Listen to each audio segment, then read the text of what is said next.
that I uploaded with my face on it. So what I'm gonna do is you guys are going to admit them and we're gonna continue this side. Please do that for me. I will appreciate that very much. I'm trying to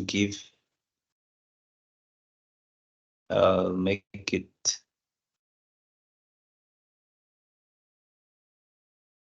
Yet, like I said, I welcome you again. What we're gonna do today is that the name of the module, as you would have seen on your course outline or your module outline, is known as Public Organizational Design and Development.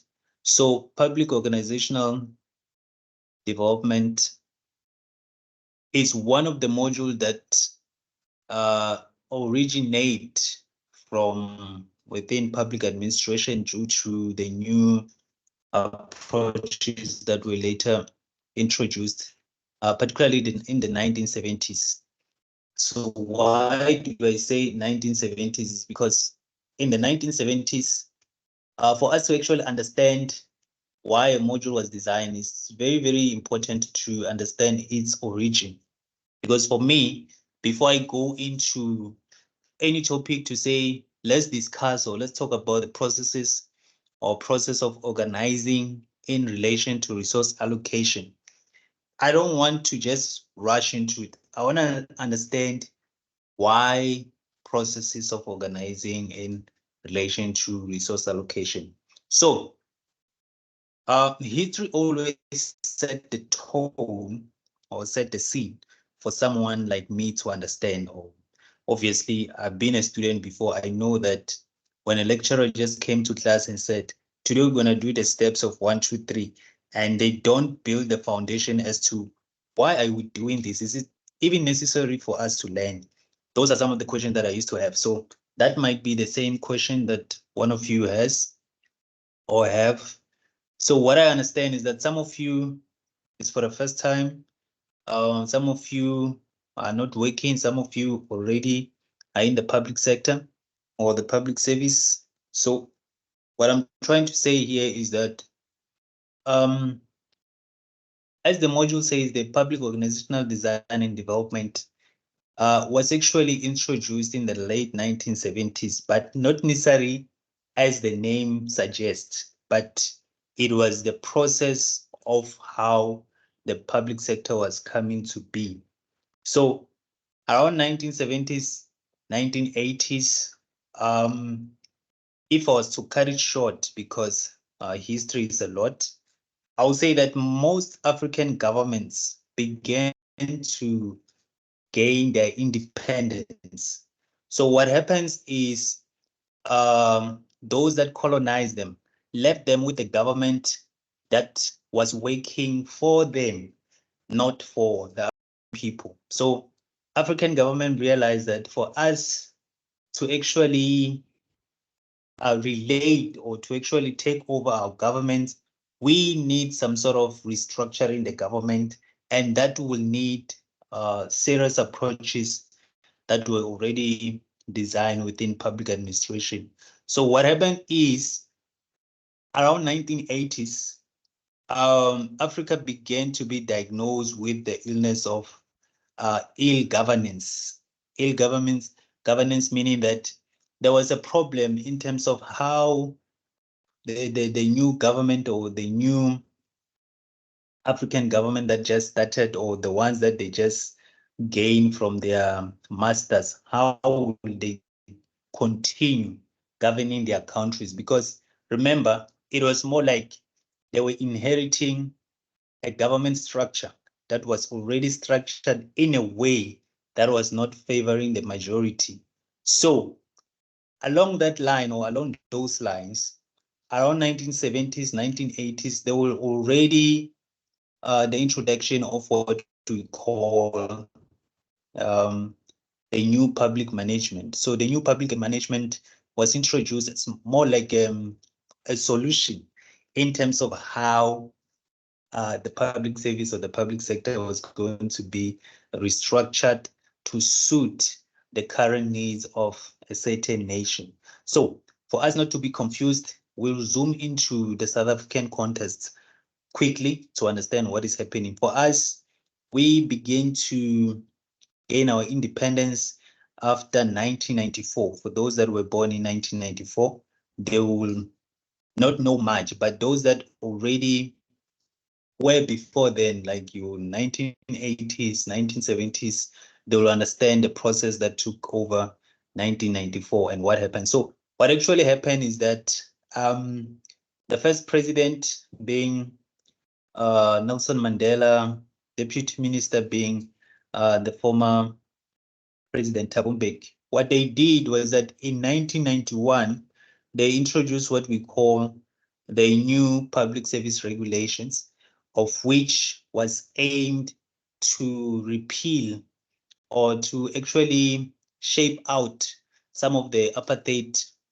regulation or approaches that were used to govern or to structure the public service as a whole. And one of the things that we find out is that during the apartheid regime, there were already governmental structures that were already catering for the minority, meaning that the new government had to come up with new ways on how to restructure the whole government, starting from the national government, the provincial government, as well as the local government. So that is why even when you go to your Constitution of the Republic of South Africa of 1996, it did not just come into being.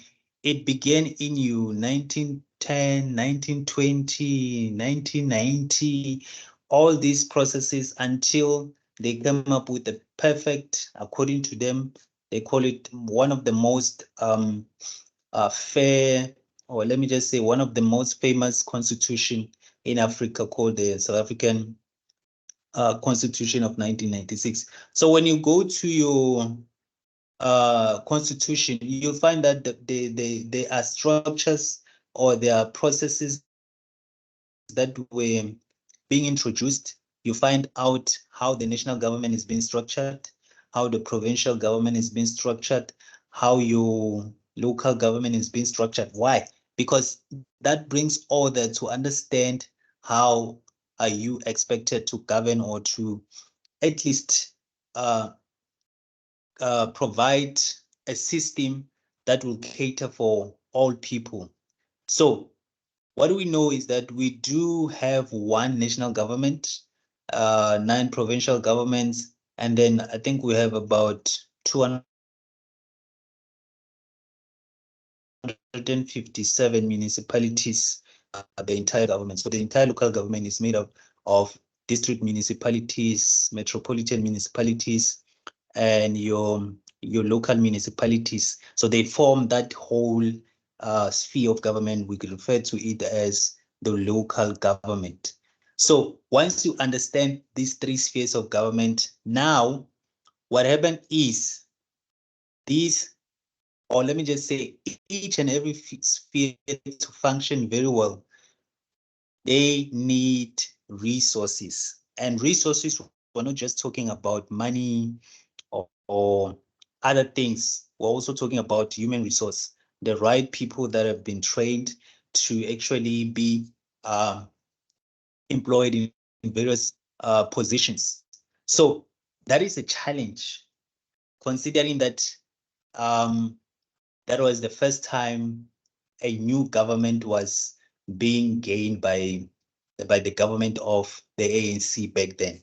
So it was a challenge. That's why I said that in 1999, they began to introduce what we call the new public service regulation, which was coming from the approach or the concept of the new public management. That is very, very important to understand, because that gives you an idea why the process of organizing in relation to resource allocation. So let's look at the learning outcomes, so that before I move on, or maybe if I'm too fast for others, we try to understand what is it that we will be focusing on in terms of the learning outcomes. So By the end of this unit, you should be able to know and understand the process of resource allocation in relating to organizing. That's the main, or let me just say the biggest outcome that you must understand. So that outcome has following sub outcomes, which you should be able to define key concept relevant to resource allocation in an organization. You must be able to explain the importance of resource allocation within an organization. Also be able to identify and explain challenges of resource allocation. And there are also steps that needs to be identified and followed when you are trying to address issues of resource allocation within an organization. So I want you to take all this and look at this, the three spheres that I've just mentioned, so that at least we have an order of how the class is going to be like. So our goal is to understand what is meant by allocation and how does it work. But for me, definitions are already provided. I don't like going and reading definitions, something that you can read on your own. What I want is to give you a picture of how that happens so that next time, even when you read, for you, it becomes so very, very simple. So there are important terms within this unit that you need to understand. Those are some of them, but most of them you'll find when you access your learning unit number 2, and also you access this in your learning guide or your study guide. So we're just going to focus on resource allocation. The rest I won't read. I'm just going to explain how does resource allocation works within the three spheres of government. So resource allocation is a quantitative plan that set out organization sources and applications of fund within a specified period of time, commonly 1 year.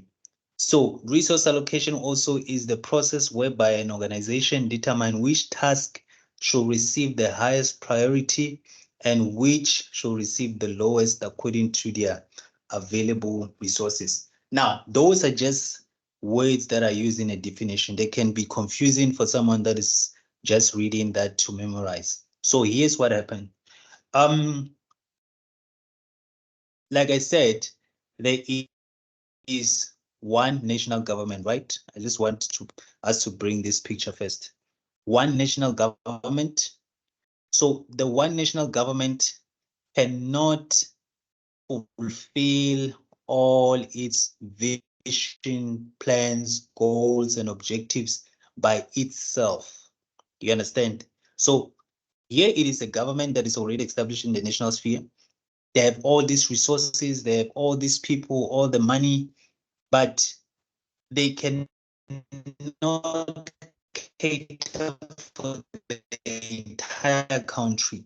So what do? They must expand by relying on the provincial government. So how do they do that? Each and every province, like I said, has its own government, right? And that provincial government, for it to function very well, it must relate, or it must take, let me just say, which term do I that I can use that is very, very simple for us to understand? Okay, it must follow the very same process that the national government follows, but in the context of a province. So meaning that the national government is more like the one that has this big vision. But for that vision to be accomplished, you need this small aspect or these small role players that can come into play and help you achieve that vision. So that's how it is. 9 government provinces, um, having the delegated authority from the national government. So that's the way that I was looking for. So for the national government to achieve its goal, let's just make up that goal. For example, let's just say they want to, okay, let's just say they want to educate all the old people within the country, in all provinces, everywhere. They want to educate old people. What they will do now is that the national government will become the one that draw up the whole program on how are they going to do that. But because the national government is, I think the main is in Pretoria, right? Our parliament is in Cape Town. So you realize that being in Pretoria, you cannot be in all other provinces at once. You're gonna need, and for you to, you're gonna use the people that are in those provinces. So this is where I want you to picture all those provincial government being the one that are helping the national government. So what they're doing here is that they're gonna take the mandate of the national government and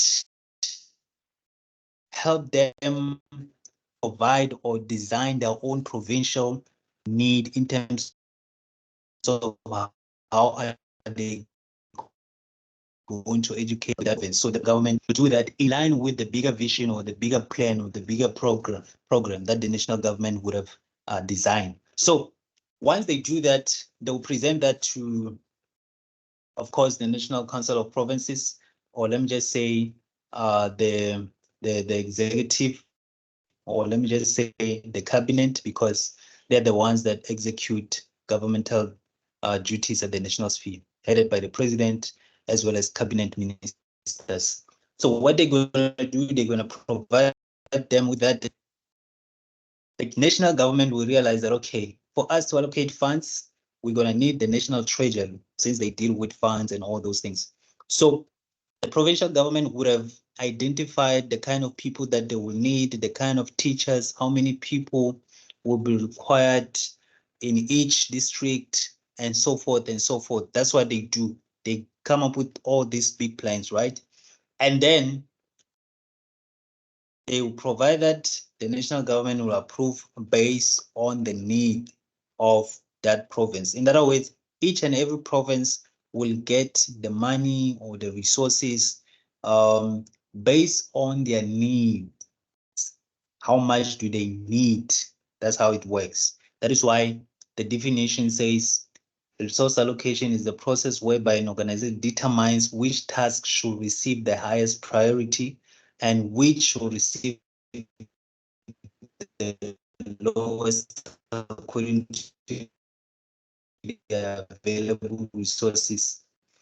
In other words, here, if we use that an example, it will be it will be based on how each province determines its own task. The national government is fine, and then the provincial government realizes that, you know what, a province is also bigger. We can by ourselves. We need others that can actually have contact with the actual adults in their communities. What they do, what they do is that they're gonna get in touch with the district municipalities, the localities, and say, you know what, there's a program that needs to be accomplished. We can work with you guys because since you are closer to the people that we're talking about. So that is how it works from the bigger government to the lower government, which is your local municipalities and district municipalities, 10 municipalities. Remember, we're just using this for us to understand how it's going to be like or how it works. So all of that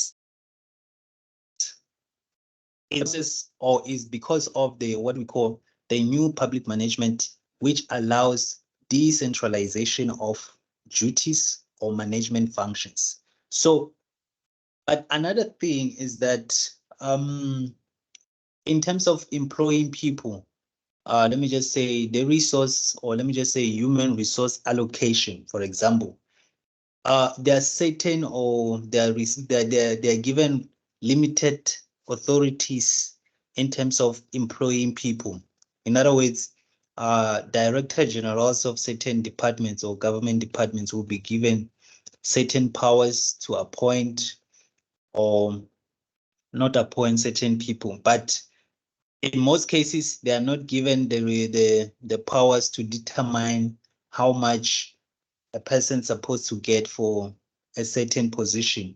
So that is why, as much as resource allocation is very important, you don't want to decentralize too much power or too much authority to your provincial government and your local government, because what you're trying to avoid is people not being reliable in terms of following the terms and the condition that the national government would have provided. So what they will do is give you a little or limited management responsibilities so that for you to approve the number of people that you have, the provincial government must know that, as well as the national treasurer, because we're talking about public funds. We want to make sure that all the allocation or all the resource allocation is done accordingly and is verified. For example, if I was to go back and make sure that you understand what I'm saying, um, a director general of a government department is only allowed to shift finance or finances or within the percentage of 8% of that whole budget. Say that maybe a program has is given or has been allocated 50 billion. Let's just assume it's 50 billion. So as much as 50 billion is available, the director general of a certain department can only move about 8% of that money and shift to a certain project. But if she or he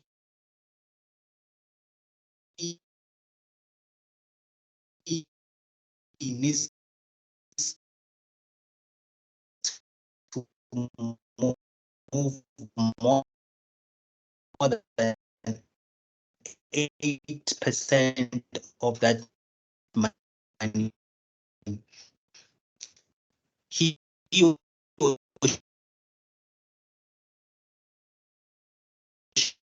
she must be in contact with the national treasury, because we're talking about huge or large amount of money.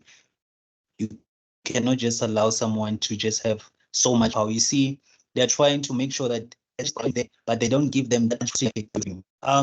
You also look at the allocation of personnel.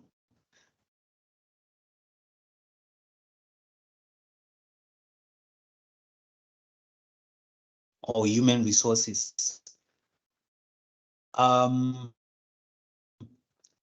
Director General of a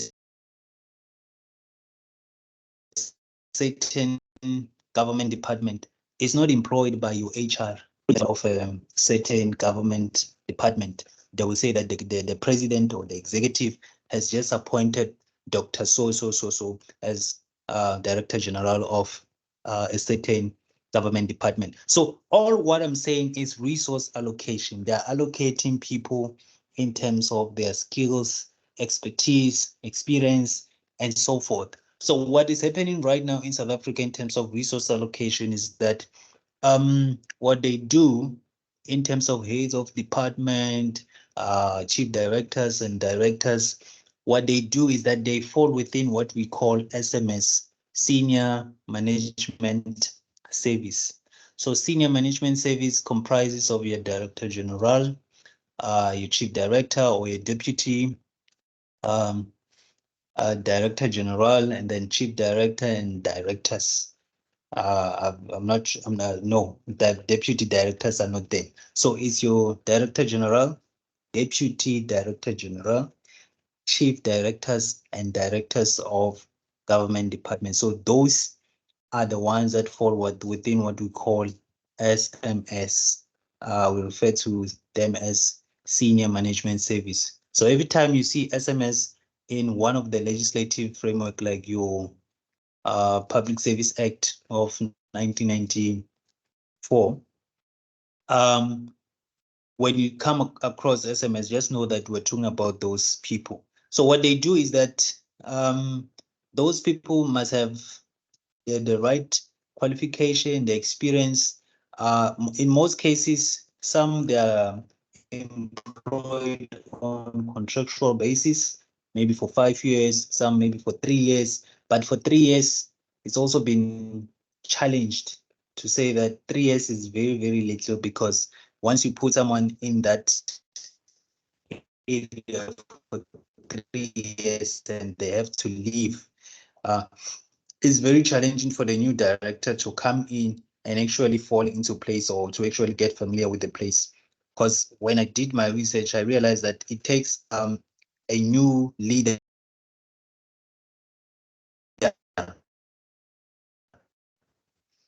within government 6 to 1 year misused or mismanaged. So it's very, very important that the right people are being trained and retained as well. So that's how important it is. So I was just trying to bring you the picture of what resource allocation is all about. So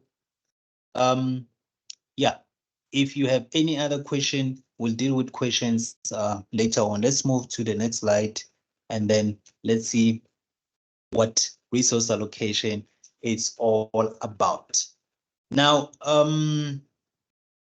what is resource allocation? Because that's what you'll be asking your exam, assessment number 1, maybe number 2. So resource allocation is the process of identifying and assigning resources such as human, I talked about that, financial, I talked about that, maybe material, information, and time. So these ones, in terms of information and time, is that when you are being appointed in a new position, what you need is the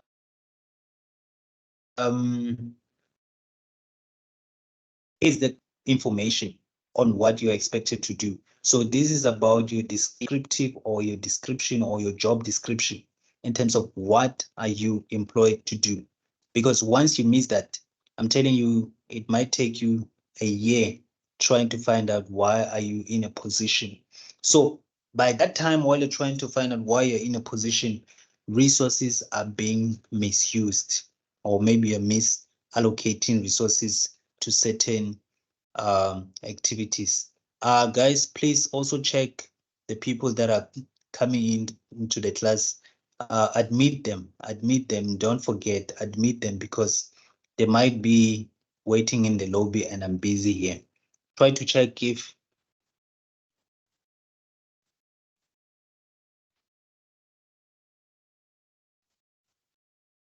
you have students. That is all about. Now,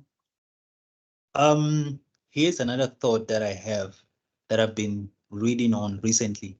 When I check, since 1994, or let me just say, starting from 1995 until the late 2000s, what was happening in government is that they've been trying to restructure the whole government in terms of finding out which public services or which services the government is mostly reluctant or mostly failing to provide. So what they did is still using the very same approach called the new public management approach. What they did was that they also adopted what we call corporatization. So when you corporatize in government, what you do is you design a framework or a competency framework that will allow the restructuring of the government in terms of what we call state-owned companies or public entities. That is why you have your Department of Public Enterprises. It's one of the departments in government that deals with state-owned enterprises. So what they do is I think when I checked around 2008, 2005, we had about 282 public entities. But when I checked today, I think we're sitting at over 700 public entities currently. And that is within your national government, your provincial government, as well as your local government. So that's 700. But in terms of municipalities, I think we're still sitting at 257. That's if they have not disbanded other local municipalities. But yeah, it's 257. But you won't be asked about such things. But I just want you to have an idea of how many public entities we do have currently in the country. I think it's over 700, or if not less. So public entities, what happened is that they are partly or let me just say the government in most cases is the major shareholder within that company or within that public entity. So what happened is government will allocate certain amount of money, allow the appointment of senior staff, administrative staff, so that they can ensure the effects in terms of providing services. For example, ESCOM is one of the public utilities that the government does have. So you'll remember how much ESCOM has caused government to bail them out over the recent years. And I'm saying ESCOM because it's one of the major utilities that the country has and is currently failing because of your load shedding and so forth. And you'll ask yourself, is the government out of touch with ESCOM? Are they not having enough funds to finance all of this project and employ the right people? So what I found out in my research, because I'm someone who's always doing research, I realized that since the creation or the establishment of public entities, what has been happening is that public entities began to become, let me just find a word that maybe, yeah, let me just say they began to become ignorant of their role, if I may use that word. They began to become ignorant of their role, meaning that when the government around the late 2000s, even today, most of the latest reports shows that public entities um, were very, very reluctant to account to all the resources that they've been allocated, meaning that government will allocate resources, they will employ people, they will do business with the private sector and all these other projects and programs, only to find out that there is no form of responsibility or public accountability happening, not even transparency at all. And that's what caused a lot of problems even today. You see your SAA, it was one of the best airlines that we had within the country. But look at what happened over the years because of lack of accountability. You look at your Transnet, look at what happened because of lack of public accountability and actually such entities being audited correctly and such report being made available. You look at the corruption that actually took place during those years. It is because of them becoming ignorant of their role. In other words, they begin to assume that just because they are privately owned and they're also publicly owned, they thought that maybe they were the majority shareholder, particularly those that were the private part of it. The private part of it made it become arrogant by saying that maybe the government is the one that's supposed to account to us instead of the public entity accounting to government. So these are some of the issues that we deal with in this module. This is why resource allocation can be hampered and can also be destroyed if not carefully checked in terms of what kind of human resources we need, what kind of financial resources we need, the kind of materials, the kind of information. So all these things are very, very clear in terms of what government departments and public entities are supposed to do. If the human resource is not using the financial resources as expected, they're likely to waste materials, and they're likely to use the information that they have for their own benefit, which destroys what is their purpose for existence. So that's the problem that we're having today. And again, the issue of politics and administration being a problem.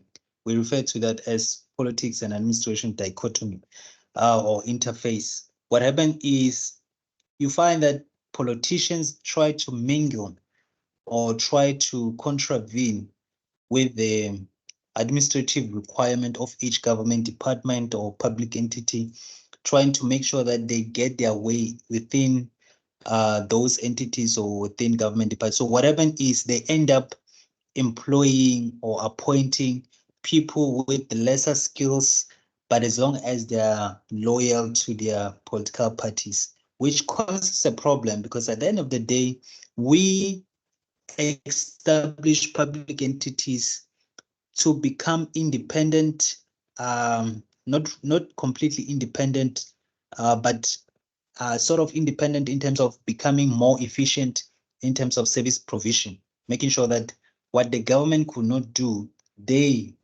can improve that. But that brings us to 2 points.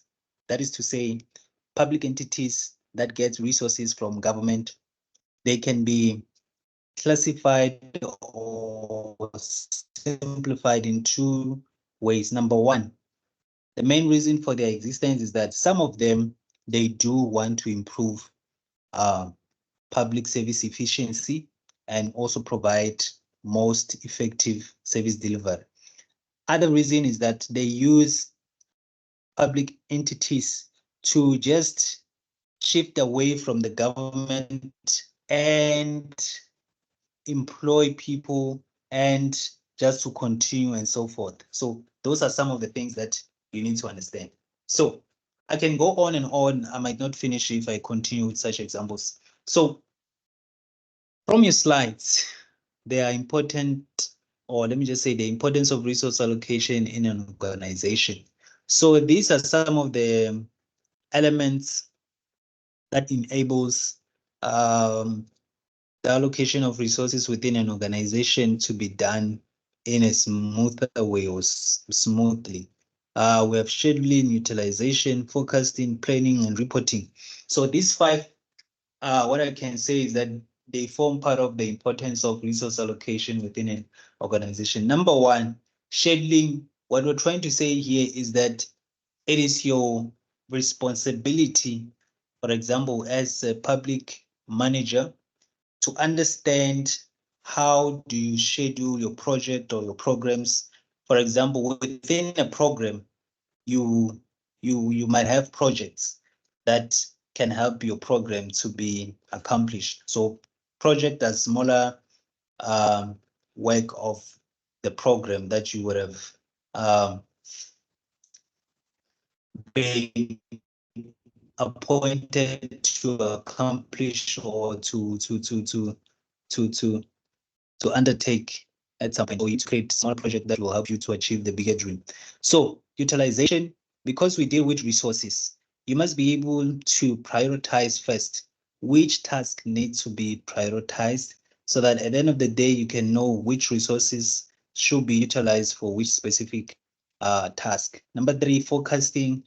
One thing that is very important within resource allocation is that you must have a vision and you must have a time frame in terms of how are you planning to accomplish a particular project, meaning that you must have a set date of that particular project and an end date so that it can push you and your colleagues or your team members to be able to know how much is going to be needed for a specific project to be completed without being compromised. Now, Planning is the highest order of resource allocation because planning determines how much of resources you need for your project to be done and completed. So after all that, at the end of the day, there must be someone that you report to about what you've done within your program and to say that this is what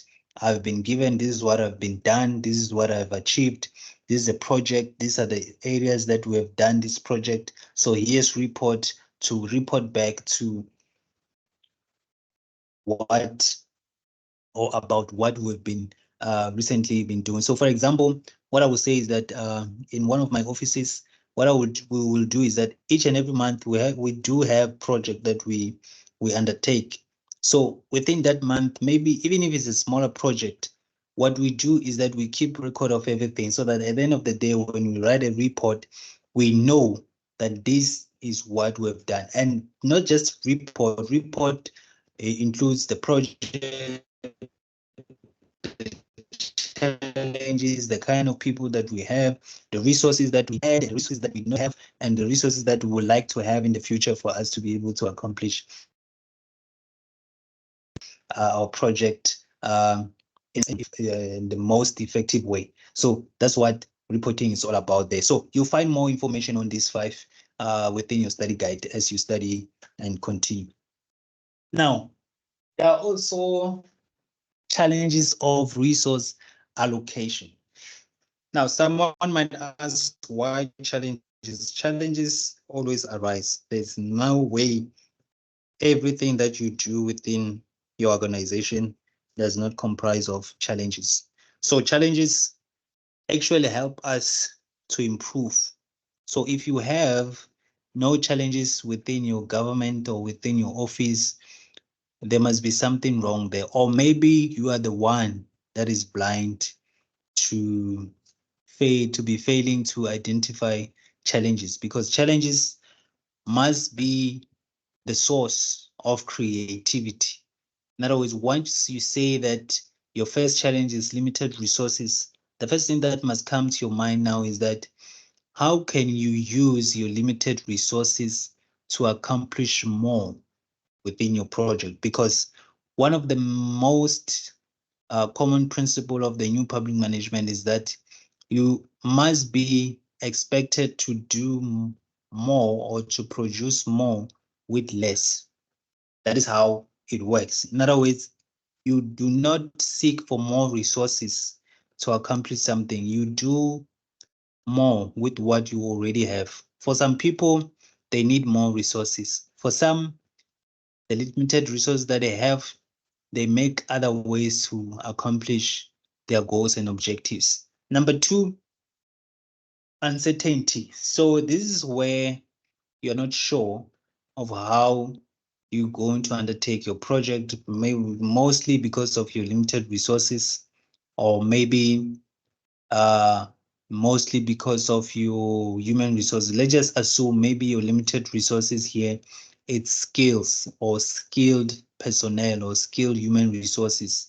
So that can provide or that can lead to uncertainty. So what you need to do here is that the first thing that must come to your mind is that since maybe we're suffering from soft skills or from um, human resources that are not skilled, the first thing that we should do is that let's find a cheaper way to train the people that we already have so that they can understand how are we supposed to carry on our projects. But if there might be no time, another thing is that you can also approach the the other departments that have already done the project to say that how about you show us how simple you managed to accomplish your project. So those are some of the things that you can look into. So conflicting priorities. This happens particularly within government, mostly local municipalities, whereby you find that there is a municipal manager versus your mayor or your executive mayor.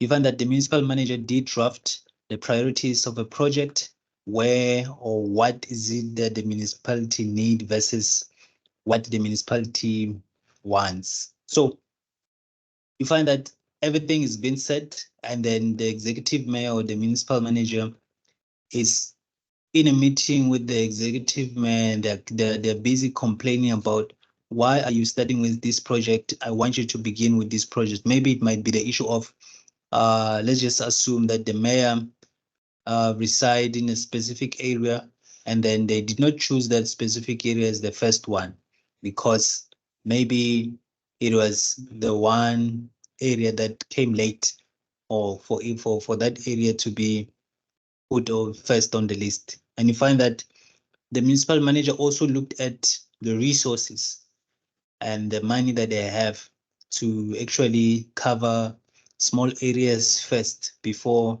going into bigger areas. Let's just assume maybe it's a tar road for that local municipality, if in case that municipality is given the authority to build tar roads. So there might be conflicting priorities in such a way. And another thing that can also cause conflicting priorities, it might be because your project manager might be the one that failed to set priorities first, because priorities determines how are you supposed, or what is it that you're supposed to start with. So what you want is that as a project, you need to set priorities, organize your team and resources, and then you discipline your team as well in terms of how are they supposed to use those limited resources to avoid issues of uncertainty. Number 4 is the issue of communication and collaboration. This one is the biggest one because in most cases, most projects, they start and fail immediately simply because there's lack of communication. You find that there's a group of men and women doing a particular work or a certain project. They're not being told whether they should continue or not, or when will they be paid. You've heard of project, particularly in rural areas, where bridges have been started and they came to a standstill. Reason being that maybe the contractor was not paid by the municipality, but he or she did not communicate with the workers. They just left, and people continue to go to work. So these are some of the issues that we deal with. And the challenge is that resources are there, money is there. Not even one of the brands that we have in the country has left the country. The money is still there. It's just looking for someone that can have the correct priorities and actually attract the right people to come into play, particularly your government, your private sector, being able to assist in terms of accomplishing a certain project. So resource allocation is a very, very broad concept that we can deal with, but there are steps that are found within your study guide. I'm not going to go through them. So we have 12 of them. I'm just going to guide you that we do have 12 resource allocation steps within an organization. So in terms of steps, what I can say is that steps are steps. You cannot begin with step number 2 instead of step number 1. Meaning that if step number 1 says know your scope, you cannot say step number 1 is identify resources. And again, another thing that you must understand is that steps are always in order of sequence, meaning that the way they are, you're supposed to know them the way they are. You don't mix them, meaning that this is where you need all of your memory to work very well, because once you take step 3 and put step 4 on step number 3, the whole thing is wrong. So you need to be able to understand which step is number what. Otherwise, you'll miss the whole thing and you'll mess up your whole project. But yeah, the way there are so many, we're still gonna think about it if it should form part of your assessments or what, or exam, because I know most people have a problem in terms of um, sequence. You find that they know all these 12 processes or these 12 steps, but they don't know which one is number what. And then you find that they've misused it, or they've misidentified all the steps. And then when they go back to check their notes, it's messed up. But anyway, with you guys, everything is online. You don't have to worry much about steps. The one thing that maybe might be a problem is that the way the questions will be asked might be a problem. But yeah, I want you to adopt those steps. They are there in your study guide. You can read further and understand what they are all about. I'm not going to go through them for the sake of time. Now, we didn't have much to cover, but all the slides covered the entire section, or let me just say unit 2. So unit 2 was all about resource allocation, whereby you must be able to identify and assign resources such as your human resources, financial resources, material, information, as well as time, so that your tasks and activities can be for the benefit of completing your project. So resource allocation has a potential of preventing overspending. Very, very important, because once you know what to allocate, you prevent the issue of allocating everything all the time. And this is one of the things that has been a major problem for the South African government, because they've been struggling with resource allocation to ESCOM. You realize that they've been bailing out ESCOM over and over, and that was billion and billions of rands that they were channeling, or staining through the transport or the vehicle of ESCOM to show that they need to bail out ESCOM. SAA is one of those that also resources were being allocated to them over and over, but still no improvement at the end of the day. But it can be improved if we do have the right priorities, we do have the right plans, the right leadership and management, and we know that these people are in there for the purpose of improving the service delivery that the government is trying to provide the people with. Now, what I can say in summary is that number one, for us to have the best resource allocation, the first thing that we must know or look at is prioritize planning. First of all, we must plan on what we need. Now, our planning identifies the need for resources. I think that's the most important statement that I just said there. Planning determines the need for resources. In other words, if you don't plan, you won't know which resources you need to execute your plan.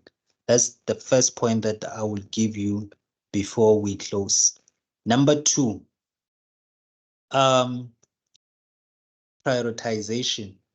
You need to prioritize which task or which project or which programs must take place first, so that we know that when we receive resources, which task or which programs or which project we're supposed to take on first to avoid overspending. But you need the correct information, time, and human resources, or skilled human resources. Why? Because you don't want to have resources and time and money and all these things, only to find out that the people that you have in your project cannot do the work.